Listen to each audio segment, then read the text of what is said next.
Welcome, Leo. This is Regina from Pacific Tarot getting ready to do your November reading.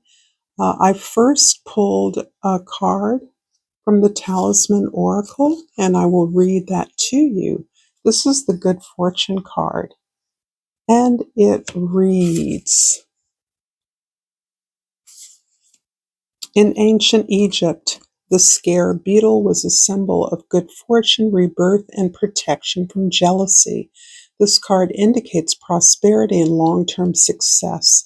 It could also mean a miracle or a blessing. This, however, is not a passive fortune. Now is the time to formulate new ideas about the path you want to follow. See what you're interested in and take action because luck is on your side. This card can ease the hard work that needs to be done to get to the finish line, but it's up to you to see yourself through. You will resurrect your power when you encounter obstacles on your way, but you need to stay focused on your goals and don't forget to celebrate. Use this card when you want to find your calling or when you want to increase the long-term beneficial effect in a relationship, business venture, or situation. Envision the scare beetle digging around and gathering good luck. Lovely.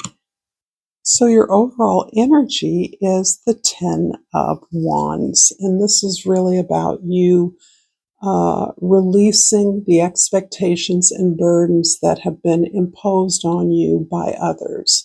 This often includes obligations and responsibilities that can benefit us in as much as they shore up the basic foundation of an organization, a family, a project. However, the expectation that you do this work for others is what you are releasing. This is an old story that's been imposed on you, the old way that people once expected you to behave or to be is not for you anymore. You're rejecting that. And it is not because you haven't fulfilled that to some significant extent. So you have conformed to the best of your ability, but you recognize it is no longer the time to march in line to the drumbeat of others. Underneath the deck, you have the Magician, and this is about writing a new story. You're choosing a new narrative. You're not simply experiencing yourself as new. You're telling a story about what and who you are now, and the implications of all of that. So this is really building a story, choosing a story that better reflects your experience now and your aspirations and your goals. This feels as though you've been robbed of goals by perhaps experiencing failure, disappointment in pursuing things others told you should pursue, or you felt socially obligated to pursue certain goals. But you have released that and are now recognizing that your reality is yours to create. In the 10th house, this is the house of social expectation, identity, the way others see you, the Hermit. The Hermit is really about taking the time to consult the self, to identify the answers to your questions within your own experience. And that's one reason why I've left the Magician facing up, because I think you're about the business of really understanding who you are on your own terms, on the basis of your experience. And this is leading you to share what you're learning with others. This can be anything from parenthood, literal teaching, or simply modeling this behavior, modeling your own journey of actualization so that others are impacted, influenced, or you're being transparent about the way that you're developing your ambitious nature, your desire nature, pursuing your dreams. In the first house, the 8 of Pentacles. And of course, You are working hard. You are applying discipline to whatever you do. This feels as though you're embodying the sense of discipline, routine, rigor, hard work, consistency as a part of your personal development, a way that you're getting yourself in shape, preparing yourself for success. And that extends into any professional or social reasons why you would want to improve upon your skills, your knowledge, your resources, so that you recognize the opportunities when they appear. And the fourth house is the house of your home, your soul, your foundation. This is quite lovely. Queen of Cups, you're taking care of yourself. And what I do like about this reading is this sense of uh, addressing your own needs, addressing your own experience, recognizing that no matter what others expected of you, no matter how positive or glorious it may have appeared, your experience of trying to fit into that mold or conform to that picture has led you to a whole different set of emotions and experiences. You may have experienced a sense of failure, loss, remorse, regret, sadness about things that were supposed to be for you not working out for you, and you're taking the time to really look at that. You're not pulling away from that. You recognize that that experience is the basis on which you can measure what is success for you, what matches you, so that you're teaching yourself how to support yourself, even if that support you believe should or could have come from others. And in the seventh house, the Nine of Cups. This is quite lovely as we have the beautiful Hermit number 9 here at the top of it, the midheaven, the highest star in your chart. The Nine of Cups here shows that you are learning how to feel good about the way you experience love. You are accepting that this has not always been easy. You're accepting that you've had disappointments and even, frankly, failures. However, you're doing what you know you can to move towards things that better match your energy, that better resonate with where you're going and who you want to be. This is about feeling into the emotions of your possible success in any arena.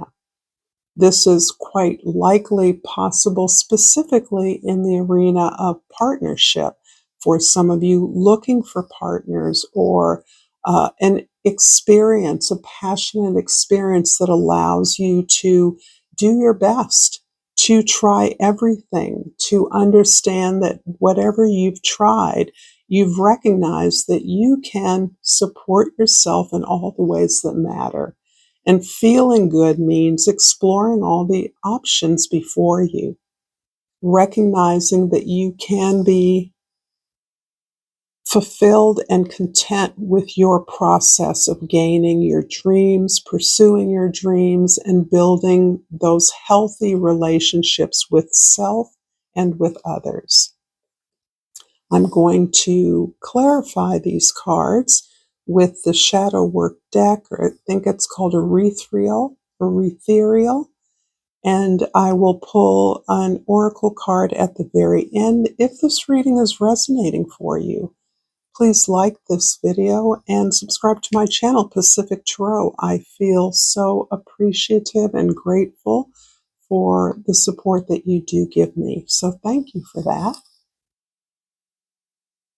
So the first house, the Eight of Pentacles, your hardworking discipline is clarified by the Seven of Swords. One of the things that happens as we begin to shift our allegiance away from the demands of others towards the way that we honor and seek the support that we need is the way in which we're used to being spoken to, spoken about, and that becomes our own internal self-talk.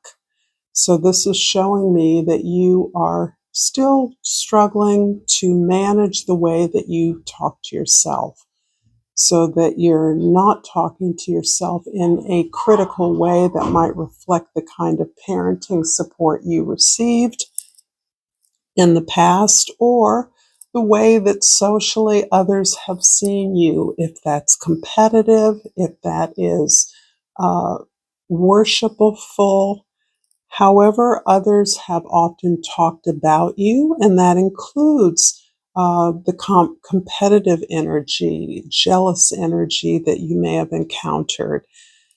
You're learning to speak to yourself in a healthier way. You're learning to use mantras, manifestations, just positive self-talk as an important key in developing yourself as a better person, improving upon your skills, and modeling that to others. The way you would talk to a young child. We're learning to be gentle with ourselves, to release these harsh and competitive energies that we have been conditioned into expecting from others. And so this is a large part of the way that you are telling a new story based on a new version of who you are, a kind of self-training. The Queen of Cups in the fourth house, this beautiful self-nurturing, filling your own needs, loving and respecting yourself, is clarified by the Queen of Swords. This is quite lovely because the Queen of Swords is rational. She is dispassionate in the sense that she can move her energy aside, her feelings aside, in order to get stuff done, to understand what needs to be done, and moreover, what is the right thing to be done. And this allows you to ask for help, ask for the opinions of others, and truly listen by formulating questions that really get at what you need to know in the moment. This is a beautiful skill because others undoubtedly ask for your opinion, ask for your mediation skills in a variety of situations, and you're now in a position to ask others to return the favor to you. But this emphasizes not just asking for help, ways to look at your needs, but some long-term planning. You're asking for people to help you know what to anticipate next, what your next move should be. In the seventh house, the Nine of Cups, indicating this really strong personal process you have for doing all you can, showing up in your best self.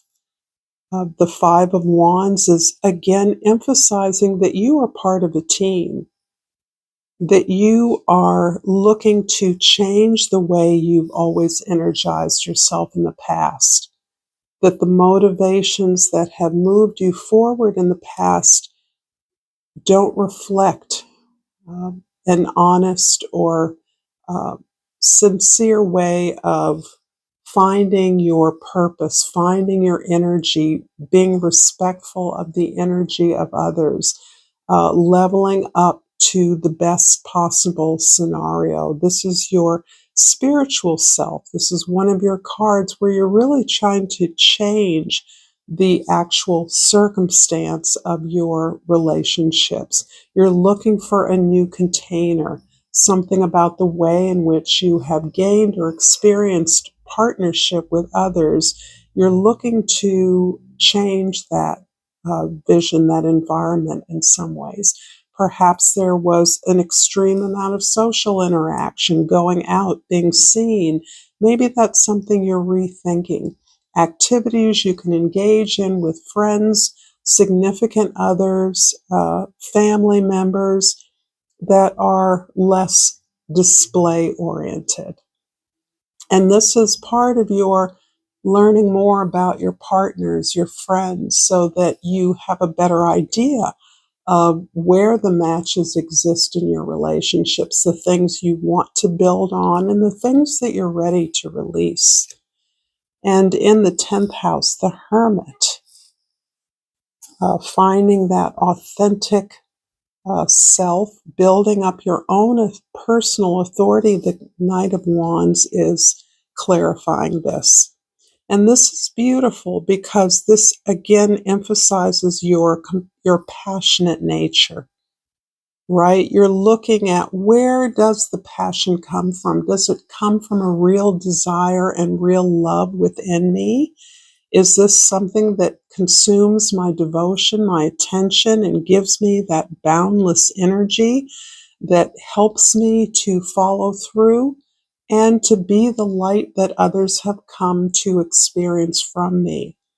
Something I know is a superpower. This beautiful, innocent joy in experiencing the world, bringing the real fun, the authentic fun, pleasure in experience. This is what you're looking for within yourself, and what you're recognizing. You are now able to dig a little deeper in your relationships to understand where you have commonalities with others in this regard. You're building up your relationships to self and with others through finding deeper matches, matches between your values, not just among the activities you engage in. I'm going to finish this reading with a crystal oracle. And yeah, let's see what this beautiful pink rose quartz. Yes, we love rose quartz. And the key word is self-love. I approve of myself and love myself deeply and completely. Thank you so much for this beautiful reading. If you enjoyed this content, check out more content here. Thank you for your likes and subscribes. Until next time, namaste.